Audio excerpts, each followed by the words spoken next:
కేరళలో ఒక అత్యాచార కేసు దేశవ్యాప్తంగా సంచలనంగా మారింది.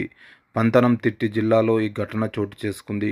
ఇప్పటి వరకు మహిళా అథ్లెటిక్ రేప్ కేసులో 44 మందిని పోలీసులు అరెస్ట్ చేశారు. కేరళ వ్యాప్తంగా చర్చనీయంగా మారిన ఈ కేసుపై స్థానిక ప్రభుత్వం సీరియస్గా తీసుకుంది.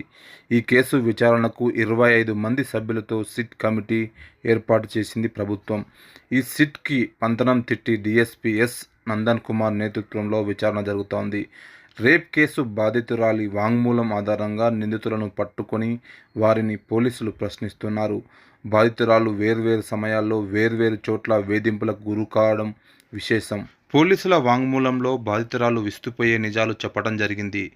బాధితురాలిని 13 ఏళ్ల వయసు నుంచే తన పక్కింటి స్నేహితుడితో పాటు 62 మంది వేధింపులకు గురి చేశారని తెలిపింది. ఇప్పటి వరకు కస్టడీలో తీసుకున్న నిందితులను దర్యాప్తు చేస్తున్నారు. బాధితురాలు